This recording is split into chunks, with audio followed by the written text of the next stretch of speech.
Kicked out before winter arrived, he built a fort out of straw for just $2. Gus Decker, who had buried 2 children frozen to death, told him the baby would freeze right in his arms. He had $17, a pregnant wife, and needed a home he couldn't afford to build. On the 10th of January 1904, the temperature dropped to minus 41 degrees in just 12 hours. But 5 months earlier, George Burke had never stacked a single bale of straw in his life. He arrived in Box Butte County, Nebraska, in June 1903, with a wagon, a mule, his pregnant wife, and $17 in his pocket. The Kincaid Act had just opened the sand hills to homesteaders a few weeks earlier, and Burke was one of 400 people lined up at the Alliance Land Office on the very first day applications were accepted. He stood in line for 2 full days. When he finally reached the clerk's window, he was told he had been granted 640 acres of nothing but grass-covered sand dunes 18 miles south of town. 640 acres. On paper, it sounded like a fortune.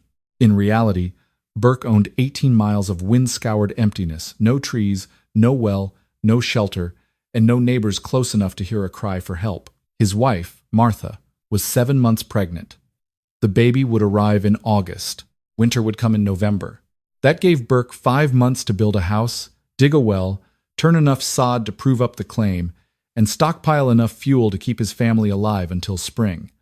The fuel problem nearly broke him before he started. Back in Ohio, Burke's father heated the family farm with firewood, burning 4 cords every winter, cut from their own woods. Burke knew how to swing an axe, how to split oak, how to stack and season cordwood. What he didn't know, until he stood in the middle of his Nebraska claim and slowly turned a full circle, was what a man was supposed to do when there wasn't a single tree within 60 miles. Sand hills stretched in every direction like a frozen green ocean. Grass and sand and grass, nothing else. No wood to cut, no coal to mine, no dead branches to gather. The nearest lumber had to come from Chicago, shipped by rail to Alliance, at a price that made Burke's $17 feel like pocket change. A basic frame house required $200 in materials. A properly insulated one cost more than $300. Burke had $17. He had a pregnant wife. He had 5 months. Old Gus Decker found him standing there staring into nothing. Decker had homesteaded this sand country since 1891, before the Kincaid Act, back when the government still thought 160 acres was enough to live on. He lost his first wife in the blizzard of 1893. He lost 3 fingers to frostbite in 1897. He had buried 2 children who didn't survive their first winter in the sand hills. Decker knew exactly what this prairie could do to a man who came unprepared. He rode his Dunmar over and looked at Burke's empty claim like a doctor examining a dying patient. "You planning to build a house?" Decker asked. Burke nodded. "My wife's in the wagon. Baby's due in August." Decker was silent for a long time. Then he pointed toward the horizon, where the summer sun had already begun its slow tilt toward fall. "You need a frame house," Decker said. "Lumber, nails, tar paper, solid foundation. At least $200 if you want it tight enough to hold heat. You got that kind of money?" Burke shook his head. "Then a sod house? Around $40, maybe $50. If you hire someone to cut the bricks, but the sod here's no good. Upland grass is too loose. Low spots are too wet for bricks. You ever cut sod before?" Burke shook his head again. Decker studied him. 17 years in the sand hills had carved deep lines around his eyes, and those eyes now held no gentleness, only calculation. "You got a stove? Planning to buy one in Alliance. What you planning to burn in it? No wood here? Cow chips burn fast and cool quick. Twisted dry grass burns even faster. You'll spend half the winter just feeding the fire and still won't hold off a hard freeze." Decker pulled his hat brim lower against the wind. A man alone could survive out here on grit and stubbornness. But a woman with a newborn was different. He shook his head slowly. "Take that girl back to Alliance before the snow flies. Find work, come back in spring with real money, or don't come back at all." Burke's jaw tightened. "This is my land. I'm not leaving it." Decker looked at him the way you look at a man walking straight toward a cliff. "Then you'd best make peace with God," he said, "because that baby's going to freeze right in your arms, and you won't be able to do a damn thing to stop it." He rode off, without another word. Burke spent the first week on his claim and gradually realized he had been wrong about everything. He had thought he could dig a well in a few days. But the sand kept collapsing every time he went deeper than 4 feet. After 3 days of digging and refilling the same hole, he was only down about 8 feet and still no water. His hands bled. His back screamed. Martha watched from the wagon, her belly growing larger while her husband grew thinner. He had thought he could buy lumber on credit. The lumberyard owner in Alliance, a fat man named Rensler, laughed right in his face. Credit's for folks with collateral. Son, you got a wagon and a mule. I got a yard full of people who already owe me. Come back when you got cash. He thought he could cut sod. He borrowed a breaking plow from a neighbor 20 miles east, dragged it home behind his exhausted mule, and spent 2 days slicing blocks from the grass near the creek. But the blocks crumbled. Too much sand content. He stacked them anyway, then watched the next morning as they collapsed into twisted lumps, and he sat in the dirt holding his head while Martha pretended not to see him crying. $17, a pregnant wife, 4.5 months until winter, and now he couldn't build with sod, couldn't afford lumber, couldn't even dig a well that would hold water. That night, Burke walked out onto the prairie, after Martha had fallen asleep in the wagon. He walked until the wagon was just a black speck behind him, until the wind was the only sound, until he could scream and she wouldn't hear. But he didn't scream. He sat down in the middle of the grass, looked up at the stars, and tried to imagine what it would feel like to watch his own child freeze to death. That's when he saw the straw bales.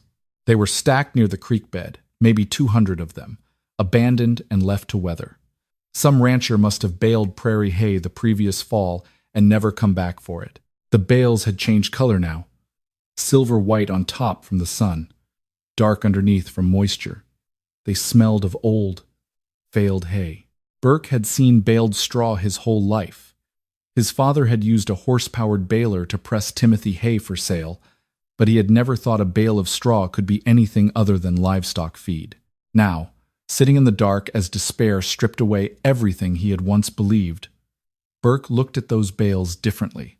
They were like bricks, dense, compressed blocks, roughly 2 feet by 2 feet by 4 feet, heavier than they looked, maybe 60 pounds each, tightly bound by the baler. They stacked like bricks, they held their shape, and they were free. Burke walked to the nearest bale and placed his hand on it. Inside, the straw was still dry, only the outer few inches damaged by weather. He thought of his father's barn walls back in Ohio, wooden frames with gaps you could see light through, freezing cold in winter no matter how much wood they burned. He thought of the sod houses he had seen on the way here, walls that sweated and leaked and bred tuberculosis. Straw was dry. Straw was hollow inside. Each stalk was a tiny tube holding trapped air. Burke remembered his mother stuffing straw into sleeping mattresses, how the thick layer held warmth through a cold night. He remembered crawling into the hayloft as a boy, burying himself in soft straw and feeling the cold disappear. What if he took that warmth and turned it into walls? The idea was insane. Walls made of hay, a house built from livestock feed. It sounded like a children's fairy tale, the kind of house a foolish pig would build before the wolf blew it down. But Burke had no money for bricks. He had no suitable sod for a sod house. He had no trees for lumber, no credit for materials. All he had was 200 bales of free, rotting straw, a pregnant wife, and 4 months to figure out how not to let his whole family die. He grabbed the twine on the nearest bale and dragged it toward the wagon. By the next morning, Burke had hauled 30 bales back to his camp. His shoulders burned. His hands were raw from the twine, but his mind raced with the idea, using a stick to scratch wall outlines on the ground while Martha boiled coffee over a fire of cow chips. "You're building a house," she said. It wasn't a question. She had seen him working all night, seen the bales lined up roughly, seen the fire in his eyes. "I'm going to try it with hay. With straw." Burke drew a rectangle in the dirt. Bales laid flat, stacked like bricks, staggered so the joints didn't line up, 2 feet thick. When finished, he would drive stakes through them to pin the layers together. Outside would be plastered with mud to keep out the weather. Martha studied the drawing. Her hand rested on her belly where the baby kicked gently against her palm. "Will it work?" "I don't know." Burke looked straight into her eyes. But I know we'll freeze if we stay in the wagon. I know we don't have money for lumber. I know the dirt here won't stack into a house." He pointed at the bales. "We've got this, so we're going to use it." Martha was quiet for a long time. Then she nodded once. "Show me how to help." Word spread fast across the empty prairie. Within 2 days, every homesteader within 20 miles knew the new Kincaid arrival was building a house out of straw bales. Jens Lindquist rode over on the 3rd day. Lindquist was a Swede who came to Nebraska in the 1880s, back when men still believed the government's promise that rain would follow the plow. He had survived 3 droughts, 2 grasshopper plagues, and watched more homesteaders die than he cared to remember. He was probably the most knowledgeable builder in Box Butte County. In his lifetime, he had helped put up about 10 sod houses and 2 frame houses. He found Burke driving wooden stakes through a straw wall that reached knee height. The stakes were willow branches cut from the creek, sharpened at the ends. Burke had pre-drilled holes through the bales with a borrowed auger, then hammered the stakes down with a mallet, pinning each layer to the one below. Lindquist watched in silence. Then he dismounted, walked to the wall, and pushed hard with both hands. The wall didn't budge. He walked around, inspecting the joints between bales, the way Burke staggered them, the stakes protruding from the top course. "It's holding," Lindquist admitted.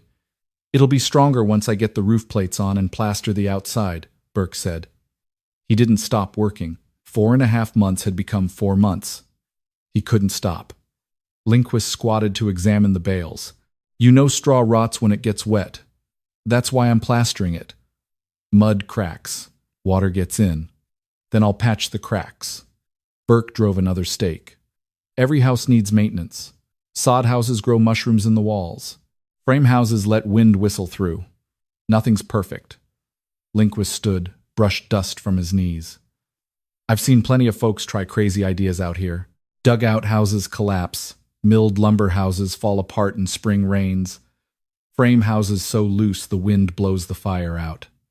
He looked at Burke's wall, expression unreadable. "I never seen anybody try building with hay, straw. Call it what you want, but it ain't building material. It's cattle feed." Lindquist shook his head. "Cows'll think you just built them a giant feed bunk. First big wind'll blow these bales all over the county.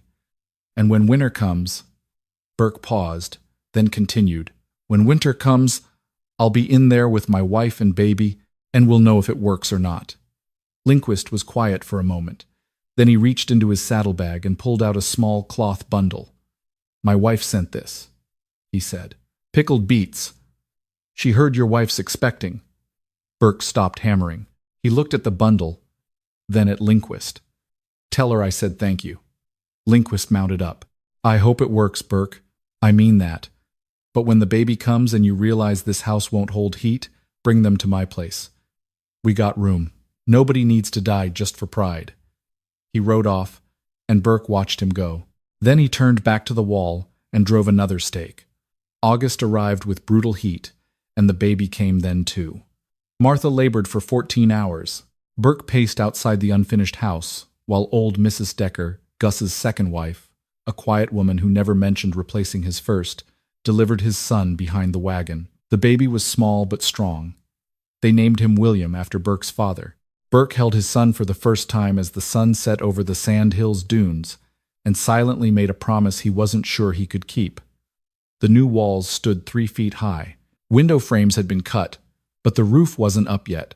No plaster yet, and winter was now only 3 months away. The next morning Burke went back to work, hands bleeding, newborn cries still ringing in his ears. By early September, the walls reached full height, 7 feet on the sides and 9 feet at the gables. Burke had used nearly 300 bales, each one hauled by hand from the creek or cut and baled from his own land with a rented horse-powered baler. The house measured 16 feet by 20 feet, enough room for a bed, a stove, a table, and space to move. From the outside, it looked like a giant compressed hay block. Henry Carr rode over to see it on September 3. Carr ran the general store in Alliance. He wasn't the sociable visiting type. He was a debt collector, extending credit to those who could pay, and coldly watching those who couldn't lose everything. This year, he had already taken title to 3 failed homesteads. Burke owed him $11 for goods, flour, salt, an old stove, and the nails used for the roof framing. Carr rode a slow circle around the structure, face blank. "This what you built?" he asked. Burke was on the roof, laying cottonwood poles across the gap between the gable walls. Those poles would support tar paper, then sod, then a final mud plaster. Not pretty, but it would shed water. "Yeah, it's made of hay. Straw." Carr dismounted and walked to the nearest wall. Unlike Lindquist, he didn't push it. He didn't even touch it. He just looked at it the way a banker looks at a bad investment. "You owe me $11, Burke." "I know. You got till October 1st to pay." That was the deal. Burke's stomach nodded. October 1st was 28 days away. He had only $3 left after buying tar paper. "I'll pay. Will you?" Carr looked at the straw walls. "Because what I see here is a man who spent the whole summer building a pig house instead of proving up his claim. I see a man with a newborn and no decent shelter. I see a man who's going to come to me in November, hat in hand, begging for credit he can't repay." Burke climbed down from the roof. His hands were blistered, arms scratched from straw, face sunburned after weeks outdoors. He looked exactly like what he was, a desperate man running out of time. "What are you saying, Carr?" Carr smiled, but it wasn't a pleasant smile. "I'm saying I got an offer ready for this land. Fellow named Wensler, you know him, at the lumberyard wants to run stock in this area. He'll pay you $50 cash for your relinquishment today. You pay off your debt, have enough left to get back to Ohio, and you don't have to watch your baby freeze when your straw house falls apart." Burke felt his jaw clench. $50. More money than he had seen in 6 months. Enough to admit defeat and walk away. But it also meant handing over everything he had fought for to the man who had laughed at him for having no money. "I ain't selling." Carr's smile didn't change. "You say that now, but I've heard plenty say the same out here. Pride keeps them going all summer. Pride gets them through fall. But then winter comes, and pride freezes solid. And suddenly they get real interested in my offers."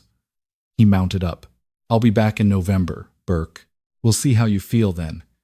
He rode toward Alliance, and Burke watched him go, cold anger rising in his chest. 28 days, $3, an unfinished plastered straw house, and a baby who couldn't survive a Nebraska winter in an incomplete shelter. Burke plastered the walls by moonlight. He couldn't afford hired help. He couldn't buy proper cement or lime. All he could do was mix sticky clay from the creek with water and prairie grass into thick mud and spread it bare-handed onto the straw walls. Martha helped when William slept. She mixed mud while Burke plastered, her arms aching from stirring heavy clay, feet blistered from standing on cold ground. They worked till midnight, slept 4 hours, rose before dawn, and started again. The plaster went on in layers. First layer rough, pressed hard into the straw to bond with the stalks. Second layer smoother, filling gaps. Third layer almost slick, thick enough for rainwater to slide off. Each wall took 3 days. There were 4 walls. By September 20, the exterior was sealed. Burke stepped back to look at what they had built, and for the first time in months he felt something other than fear. The structure no longer looked like a pile of straw. It looked like a house, rough, lumpy, unpainted, but solid. Walls nearly 2 feet thick. The mud had dried hard in the September sun, forming a shell that rang when he tapped it. Inside, the temperature was different. Outside, September wind bit like teeth. Inside, the air stood still. Burke placed his hand on the interior wall. It wasn't exactly warm, but it wasn't cold. The straw seemed to absorb the temperature difference, holding a steady coolness that didn't bite. He thought of winter, of 60-mile-an-hour wind, whipping snow, of temperatures dropping so fast a man could freeze walking from house to woodpile. He thought of his father's frame house, where cold seeped through every crack and they burned cord after cord just to fight it off.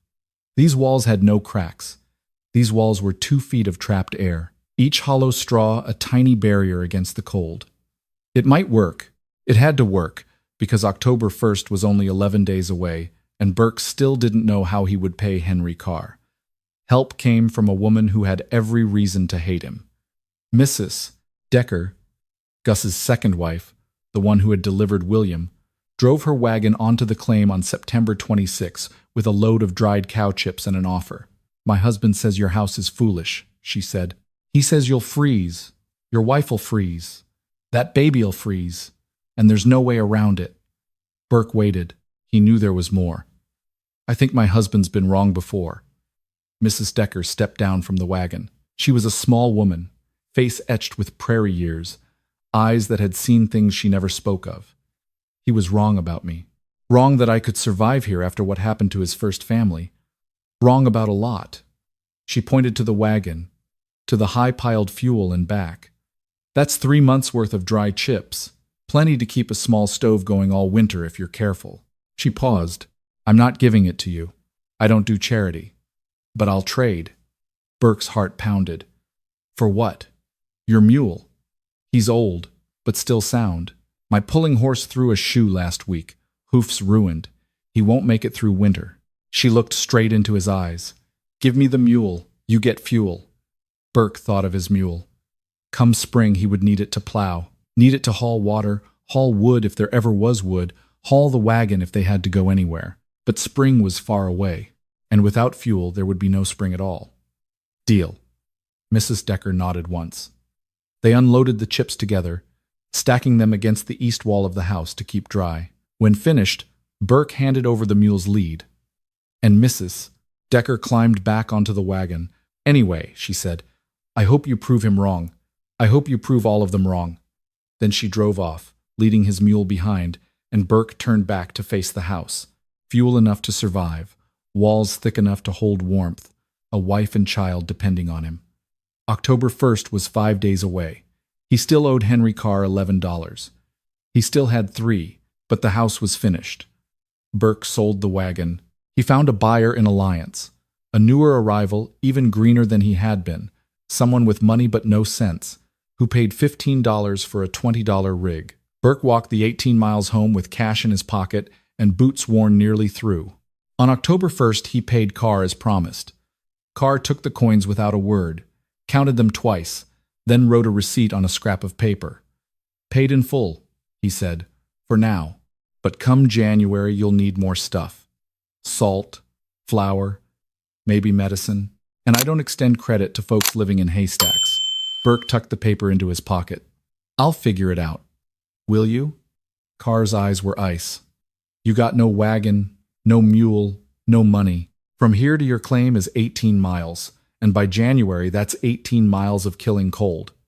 How you planning to make it to spring? Burke thought of the house, of walls so thick they seemed to ignore October's chill, of Martha and William sleeping inside right now, warm even without a fire. Same as everybody else out here, Burke said, one day at a time. He stepped out of Carr's store and started the long walk home. October passed. Nights grew colder, wind grew sharper, and inside the straw house, something astonishing was happening. Burke had thought he would have to burn fuel constantly the way his father did in Ohio. He imagined waking in freezing dark before dawn, stumbling to the stove, building a fire and shivering until the room slowly warmed. But instead, the house held heat like stone holds summer sun. The walls kept cold out. The walls kept warmth in. A small evening fire raised the temperature, and that warmth stayed, not vanishing overnight the way it did in every other house Burke had known, but holding steady. On the coldest night of October, outside temperature dropped to 12 below. Inside, with no fire, the house held at 42 above. Burke checked the thermometer 3 times. He placed his hand on the wall, feeling the straw through the thin interior plaster, feeling the strange stillness of trapped air. The house was working, but October wasn't the real test. October was just warm-up. Real winter hadn't started yet. November brought the first snow. It came on the 12th, bitter wind driving ice crystals across the prairie. Burke stood at the window, the single small one he had made in the south wall, watching the world turn white. Outside, wind howled. He heard it slam the walls, hurl snow against the plaster with a sound like sand thrown hard. But inside, the walls softened everything. Howling became murmuring. Slamming became whispering. Martha sat by the stove nursing William while Burke sat beside them, listening to a storm that couldn't reach them. Outside temperature fell to 11 below zero. Inside, with a small fire burning in the stove, the house held at 58 above. Burke added 1 stick of wood. Temperature rose to 64 and stayed there. 3 sticks, 64. In his father's frame house, at 11 below outside, they would have burned half a cord in one night to reach that. Gus Decker came by after the storm. He didn't knock. He just stood outside, breath smoking in 9 below air, eyes fixed on the frost-covered, straw-plastered walls. Burke opened the door. Warmth poured out. Decker's eyes widened. "You gonna invite me in?" he said, "or just stand there letting all the heat escape?" Burke stepped aside. Decker walked in and stopped. He stood still like a man who had just entered a church, unsure if he was allowed. He looked at the walls, looked at the small stove with its low fire, looked at Martha and the baby sitting comfortably on a chair without blankets wrapped around them. "Warm," Decker said. "Yeah, the stove barely needs a big fire. Doesn't need much more than that." Decker walked to the nearest wall and pressed his palm against the plaster. He held it there for a long time. Then he turned back to Burke with something in his eyes that might have been respect. "I've lived in this county 12 years, Decker said. "I've buried people frozen in sod houses. I've buried people frozen in frame houses. I've buried people with more fuel than you'll burn all winter who still couldn't hold off the cold." He looked around the warm room again. "How much money did this house you built cost?" Burke thought of the free bales abandoned by the creek, the free willow stakes, the plaster from creek mud, and his own labor. The only cash he spent was on roofing tar paper, nails for the roof frame, and the old stove. "Maybe about $2, he said, "not counting labor." Decker barked a short, dry laugh. $2. He shook his head. "I spent $200 on my first house. Frame lumber shipped from Chicago. The best building kind money could buy." He looked at the straw walls. "Your house is warmer than mine ever was." He turned toward the door. Before stepping out, he paused. "I said this was foolish," he said. "I said that baby would freeze." Burke didn't answer. "I was wrong." Decker's voice dropped low. "I don't say that often, but this time I was wrong." Then he stepped out into the cold and Burke watched him ride away across the frozen prairie. December arrived. Temperatures dropped again. -10, -15, -20. The house held steady. Burke burned less fuel than in any previous winter of his life. The walls swallowed the cold like a sponge, taking in water, never letting it reach inside. The small iron stove, fed with dry cow chips and occasionally twisted straw, produced enough heat to keep the room at 60 degrees even when the world outside turned deadly. William grew. Martha regained her strength. Burke began to believe they might actually survive. But the harshest winter still hadn't come. January was approaching, and January in Nebraska was a different beast entirely. Old-timers in the area spoke of the blizzard of '88, when temperatures fell so fast children froze on their way home from school. They told of the winter of '81, when snow fell continuously for 47 days. They spoke of cold so deep it killed livestock standing up, freezing them solid in place. Burke listened to those stories, looked at his straw walls, and wondered if he had built anything strong enough to withstand what was coming. Then he was about to find out.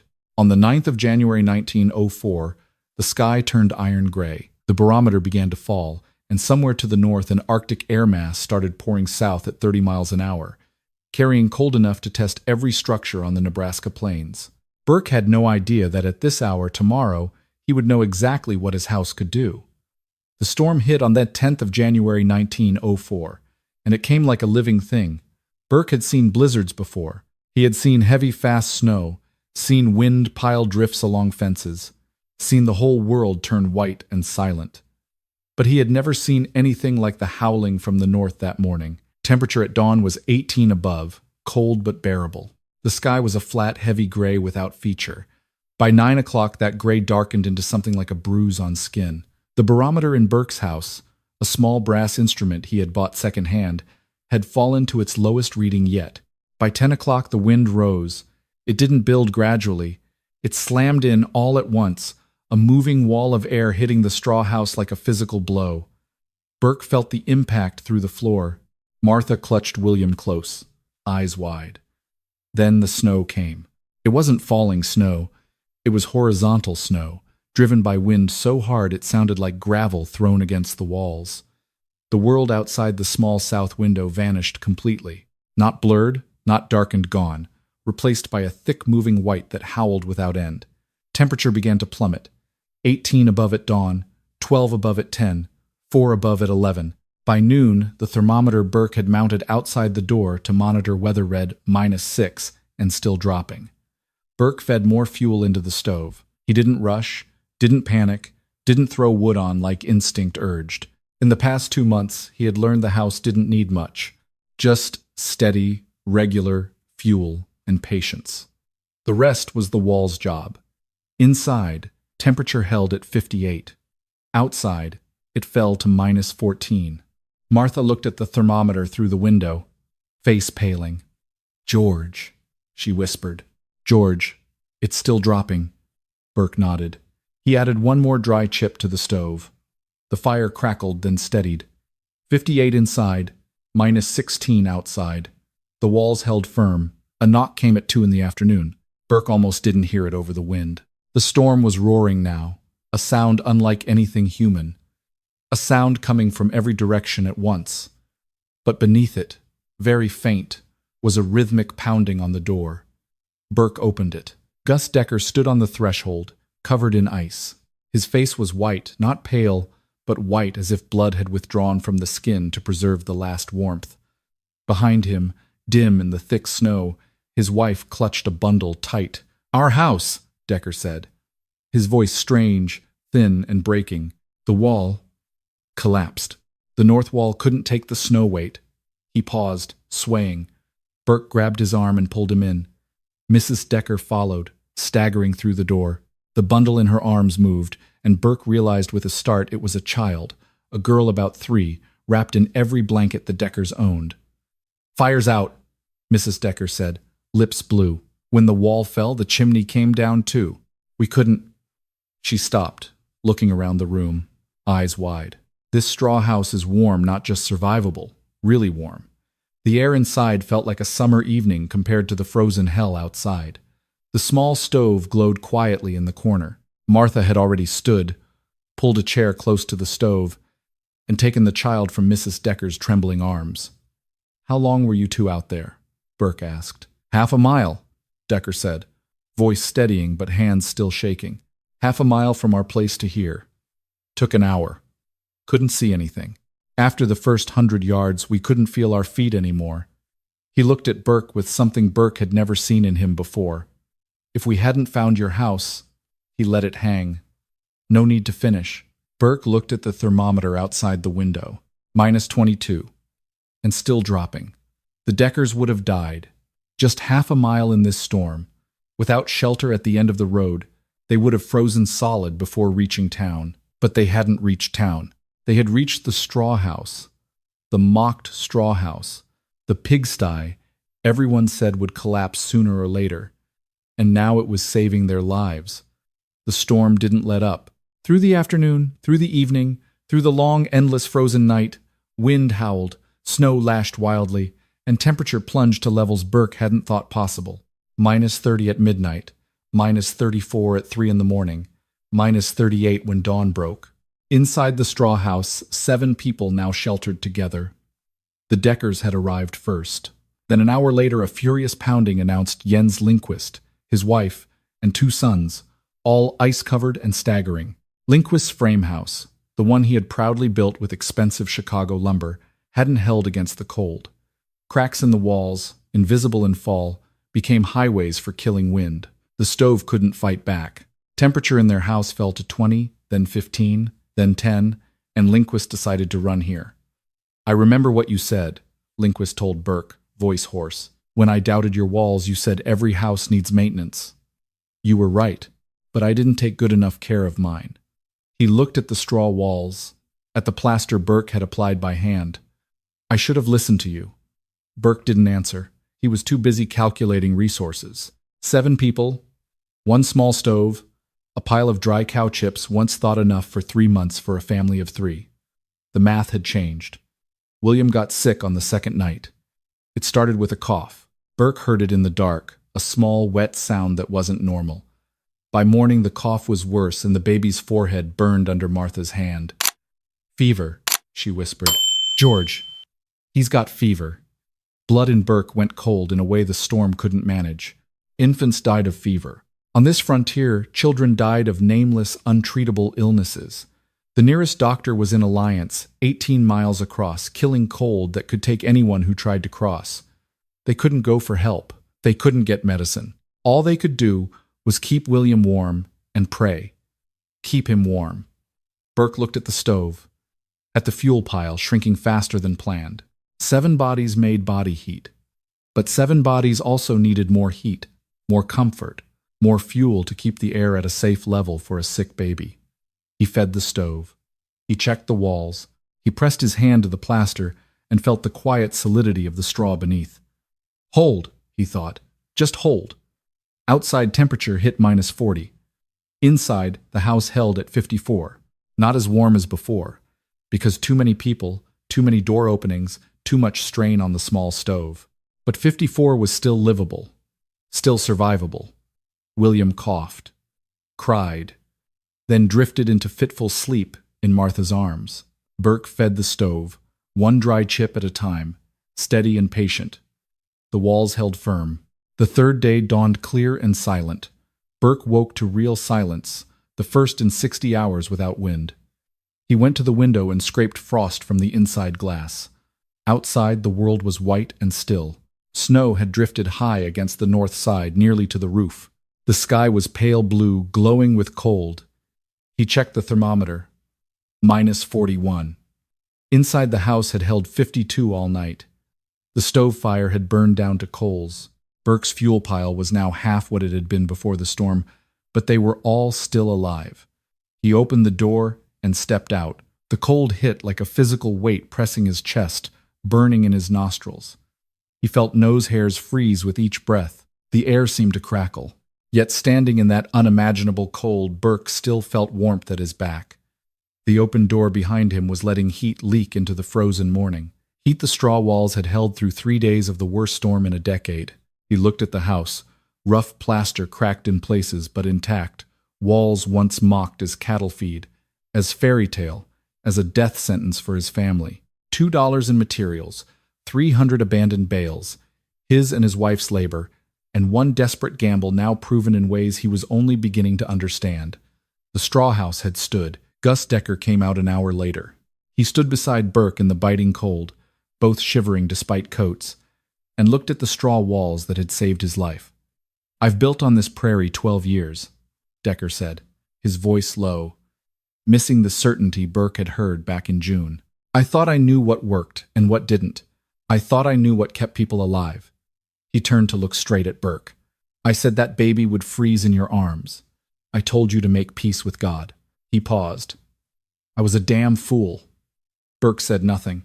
"My house cost $200, Decker went on. "Milled lumber, frame, built right. Took me 2 months to put it up. And the first real test, the first real storm against it, it folded like wet paper." He looked back at the straw walls. "Yours cost next to nothing. You built from what people call trash. Yet here it stands, while mine is buried under snow with a hole where the north wall used to be. Not trash," Burke said quietly. "Just a different way of thinking about what a wall needs to do." Decker was silent a long time. Then he nodded slowly. "Can you show me how you built it? How the bales fit together? How you plastered?" He looked straight into Burke's eyes. "I need to rebuild before next winter, and I won't build with sod anymore." Burke looked at the man who had once predicted his family's death. The man who had ridden away without offering help. The man who had appeared at his door near frozen, begging for shelter he had once said Burke could never provide. "Come inside," Burke said. "I'll draw you a plan." Jens Lindquist was next to change his mind. 2 days later, when roads became passable, he came to Burke and brought a gift, a young mule, not yet 2, strong and sound. "My brother sent it from Iowa," Lindquist explained. "Was going to use it for spring plowing, but I figure you need it more than I do after what you did for my family." Burke tried to refuse. Lindquist wouldn't hear it. "You saved my boys," Lindquist said, voice catching. "I watched them getting cold in my house, watched the temperature drop, watched them start shaking in a way that scared me, and I thought—" He stopped, steadied himself. "I thought about the house you built, and I thought maybe, just maybe, you're smarter than all of us." He placed the mule's lead in Burke's hand. I'm the one who said the cows would think you built them a feed bunk. I'm the one who said the first big wind would scatter your straw across the county." He shook his head. "I was wrong about everything. You brought pickled beets," Burke said. "Back in summer, when you had every reason to think I was a fool." Lindquist gave a small smile. "My wife's idea," he said. "She said a pregnant woman needs more than flour and salt." He looked toward the straw house. "She also said you had clever hands. Said the way you drove those stakes, the way you stacked those bales, wasn't just haphazard. You thought it through." Burke remembered those desperate summer days, the building fever, the calculations he made without fully understanding. Staggered joints, thick walls, tight plaster. He had done it by instinct and desperation, not science. But somehow it had worked. "Will you teach me?" Lindquist asked. "I want to add an addition to my place. Straw walls on the north side where the wind hits hardest. If what you built can stand a storm like this, it can stand anything." Burke thought of the long winter still ahead, of fuel that needed rebuilding, of the baby just recovered from fever, hungry, still alive and crying for milk.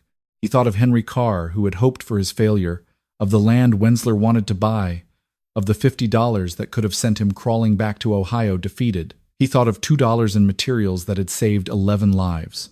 "I'll teach anybody who wants to learn," Burke said. "No charge, no secrets.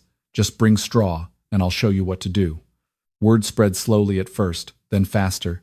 By February, 3 more homesteaders had come to Burke's place to see the straw house for themselves. They walked around, touched the walls, stepped inside and felt the warmth, asked questions, and Burke answered as best he could. By March, 2 of them had started their own projects. By April, when the last snow finally melted and the prairie turned green again, 5 new straw structures were rising across Box Butte County. At first, small ones, a chicken coop here, a shed there, as people tested the method before daring a full house. Burke helped them all. He showed how to drive stakes to pin bales, how to stagger joints, how to mix prairie grass into mud plaster for strength. He answered the same questions over and over, patient and thorough, sharing everything he had learned through trial and fear. He never took a cent. "Why don't you charge?" Martha asked one evening as they watched William crawl across the floor of the house that had saved him. "You could sell plans. You could hire out as a builder. People would pay." Burke thought. He thought of Henry Carr counting coins, extending credit, taking over failures. He thought of how money had nearly killed his family. $17, not enough. Lumber prices shutting him out, debt hanging over every decision. "Because Gus Decker didn't charge me when he was wrong," Burke said at last. "He rode over and told me my child would freeze. And he was wrong. And he admitted it, and asked nothing in return." He looked at the straw walls, solid and warm despite the spring wind blowing hard outside. "If a man can admit he was wrong without needing anything back, then I can teach what I know for free." Martha smiled and said nothing. William babbled on the floor.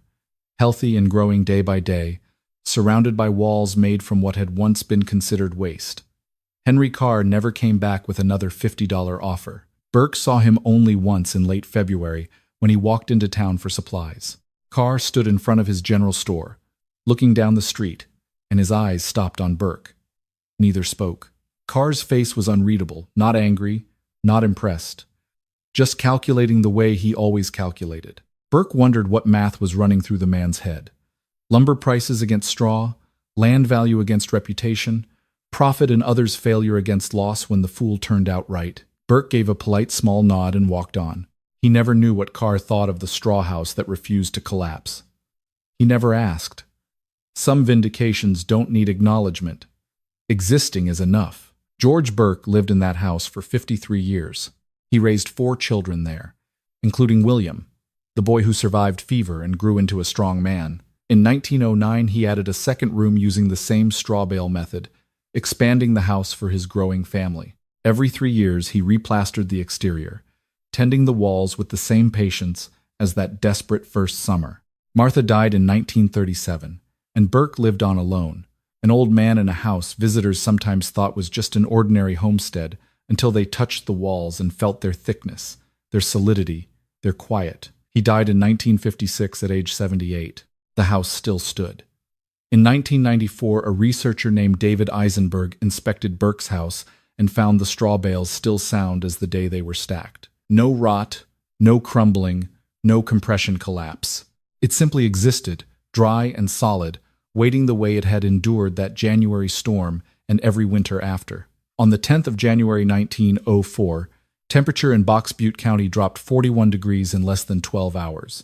Gus Decker, who had lived through 12 Nebraska winters, who had buried his first wife and 2 children to the cold, who had once looked at George Burke's pregnant wife and their newborn and stated with absolute certainty, "That baby will freeze in your arms and you won't be able to do a damn thing to stop it." He himself stood in the straw house at -40 and admitted he was wrong. Outside, wind-buried sod houses, pierced frame walls, killed standing cattle. Inside, a baby slept in his mother's arms, warm and breathing, surrounded by walls made from $2 worth of discarded straw, holding heat in a way no one had seen before. Burke had built a pigsty. He had stacked bales like a madman. He had ignored every expert, every authority, every voice of experience saying he was building a tomb. And when the worst storm in a decade howled down from the north, that pigsty stood. The baby did not freeze. The walls held. If you found this story interesting, don't forget to subscribe to the channel so you don't miss the next captivating stories. Thank you for watching. See you in the next video.